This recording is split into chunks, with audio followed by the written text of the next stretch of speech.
আসসালামু আলাইকুম, সবাই নিশ্চয়ই ভালো আছেন।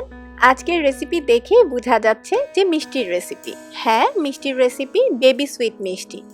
যেই বেবি সুইট মিষ্টি আমরা জর্দার উপরে ডেকোরেশন করি, সেই বেবি সুইট মিষ্টি। পুরো ভিডিওটা মনোযোগ দিয়ে দেখলে আপনারাও ঠিক একই রকম এই মিষ্টি বাসায় তৈরি করতে পারবেন। আশা করি এই রেসিপি আপনাদের ভালো লাগবে। ভালো লাগলে আমার চ্যানেলকে সাবস্ক্রাইব করবেন। আর আমার রান্নার ভিডিওগুলো যদি আপনাদের কাছে ভালো লাগে, প্লিজ ফ্রেন্ডস অ্যান্ড ফ্যামিলির সাথে শেয়ার করবেন। প্রথমেই 1 কাপ গুঁড়া দুধ নিয়ে নিলাম, ময়দা 2 টেবিল চামচ, বেকিং পাউডার হাফ চা চামচ, ঘি অথবা তেল 1 টেবিল চামচ। খুব ভালো করে এখন মিশিয়ে নিচ্ছি। খুব ভালোভাবে কিন্তু মেশাতে হবে। আগে তেল এবং দুধ যা কিছু দিয়েছি সব একসাথে ভালো করে মিশিয়ে নিতে হবে। এটা মেশানোর কারণ হচ্ছে যে আমি যে এখানে ডিম ইউজ করব, সেটা যদি এখানে দিয়ে দেওয়া হয় তখন ভালো করে মিশানো যাবে না। তাই আগে থেকেই শুকনা শুকনা সব জিনিস মিশিয়ে নিতে হবে। এখন এখানে একটা ডিম দিয়ে দিচ্ছি। দিয়ে আমি আগে একটু ভালো করে মিশিয়ে নিব। তারপর আরেকটা ডিম আমি ভেঙে এক সাইডে রেখেছি। জাস্ট আমরা যেরকম ময়দা পরোটা বানানোর জন্য যেরকম ডো তৈরি করি তার থেকে একটু নরম হবে, সেই জন্যই একটু ডিমটাকে ভেঙে রেখেছি। তো আরেকটু ডিম লাগছে, আমি আরও 1 টেবিল চামচের মতো ডিম এখানে দিয়ে দিলাম। ফেটিয়ে নিয়েছি আগে ডিমটাকে, তারপর এখানে দিয়েছি। আর এর থেকে বেশি দরকার পড়বে না। অবশ্যই মেজারমেন্ট কাপের যে চামচ সেটা ইউজ করবেন।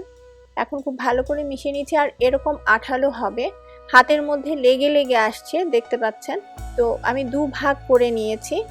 2 ভাগ করে এখানে আমি একটা চামচের 8 ভাগের একটা অংশ আমি অরেঞ্জ কালার দিয়ে দিয়েছি। আপনারা যে কোনো কালার এখানে ইউজ করতে পারবেন, অবশ্যই সেটা ফুড কালার দিতে হবে।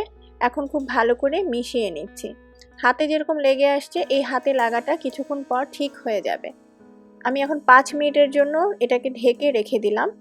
ঢেকে রাখার পরে হাতে আর লেগে আসে না, কিছুক্ষণ পরেই ওটা সেট হয়ে যায়। এখন খুব ছোট ছোট করে, যেহেতু এটা একদম ছোট ছোট মিষ্টি হবে, ছোট ছোট করে আগে থেকে ভাগ করে নিয়েছি। তারপর আমি এই বল তৈরি করে নিচ্ছি, মিষ্টির যে বল, দেখুন কিভাবে। আর অবশ্যই একটু হাতে চেপে, তারপর প্রথমে একটু চেপে দিয়ে তারপর গোল করতে হবে। দেখুন এরকম ছোট ছোট আমি সবগুলি মিষ্টির যে বল সেটা তৈরি করে নিয়েছি। এখানে প্রায় 65 থেকে 70টার মতো মিষ্টি আছে এবং ডুবো তেলে এই মিষ্টিটা আমি ভেজে নিচ্ছি। অবশ্যই ডুবো তেলে হতে হবে, যেন মিষ্টিটা ভেসে থাকে এরকম পরিমাণে তেলটা দিতে হবে। তেলটা খুব বেশি গরম করা যাবে না, বেশি গরম করলে মিষ্টির রং এবং ভিতরে কাঁচা থেকে যাবে, তাড়াতাড়ি কালার চলে আসবে কিন্তু মিষ্টিটা ভালো হবে না। আর প্রত্যেকটা মিষ্টি দেখেন আস্তে আস্তে কিন্তু উপরে ভেসে উঠবে। ভেসে ওঠা মানেই হচ্ছে আপনার মিষ্টিটা একদম পারফেক্ট হবে। অনেক সময় দেখা যায় যে মিষ্টি তেলের নিচে থেকে গেলে সেই মিষ্টি আর ভালো হয় না ভাজা। খেয়াল রাখবেন যে মিষ্টি যেন এরকম ভেসে উঠে। আর মিডিয়াম হিটেও যদি বেশি মনে হয় যে তাড়াতাড়ি কালার চলে আসতেছে, তাহলে মিডিয়াম হিটের থেকেও হিটের পরিমাণটা কমিয়ে দিয়ে তারপর এরকম ভেজে নিতে হবে। আর ওই পরিমাণেই মিষ্টি দিবেন যেন হাঁড়িটাতে ঠিক এরকম ধরে, একদম ঠাসা ঠাসা করে দিতে যাবেন না, তাতেও কিন্তু মিষ্টির ফোলাটা অনেক সময় অনেকটাকে আটকে দেয়। মিষ্টিটাকে আমি মিডিয়াম টু লো হিটের মধ্যে আমি ভেজে নিচ্ছি। একটু সময় নিয়ে এই মিষ্টি ভাজতে হবে, তাড়াহুড়া করবেন না, তাহলে মিষ্টি ভালো হবে না। এবং আমার এই অরেঞ্জ কালার যেটা আমি করেছি সেটা একটু আগে আমি তুলে ফেলবো, কারণ মিষ্টি কিন্তু অলরেডি ভাজা হয়ে গেছে। আমার প্রায় 10 মিনিট লেগেছে এই মিষ্টিগুলি ভাজতে। যেটা অরেঞ্জ কালার সেটা আমি অরেঞ্জ রাখবো বলি আমি এখনই অরেঞ্জ কালারটা তুলে নিচ্ছি। আর যেটা একটু কালো কালো করব সেটা আমি আরেকটু ভেজে নিব, সেই জন্য এগুলি আমি আগে অরেঞ্জ কালারগুলো তুলে ফেললাম। দেখুন কালারটা কত সুন্দর। আর এখন এই যাই বাকি মিষ্টিগুলো আছে এগুলো আমি আস্তে আস্তে আরেকটু কালো করে ভেজে নিব।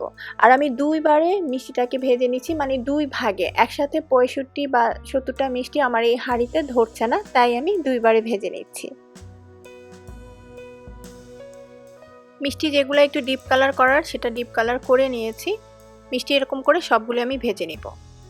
এখানে এখন একটা হাঁড়িতে 2 কাপ চিনি নিয়ে নিলাম, তার সাথে 3 কাপ পানি দিয়ে দিলাম। আর দিয়ে দিচ্ছি এলাচ 2টো। পানিটা ফুটে উঠেছে, ফুটে ওঠার 1 মিনিট ফুটিয়ে নিতে হবে। যখন ফুটে উঠবে তারপরও 1 মিনিট ফুটিয়ে নিয়ে তারপর মিষ্টিগুলো এরকম ঢেলে দিতে হবে। ঢেলে দিয়ে একটু নাড়াচাড়া করে হিটটাকে কমিয়ে দিতে হবে। মিডিয়াম টু লো হিটে দিয়ে ঢাকনা দিয়ে 3 মিনিট সিদ্ধ করে নিতে হবে, মানে 3 মিনিট মিষ্টিটাকে ফুটিয়ে নিতে হবে। 3 মিনিট হয়ে গেছে, আমি কিন্তু চুলাটাকে বন্ধ করে দিয়েছি।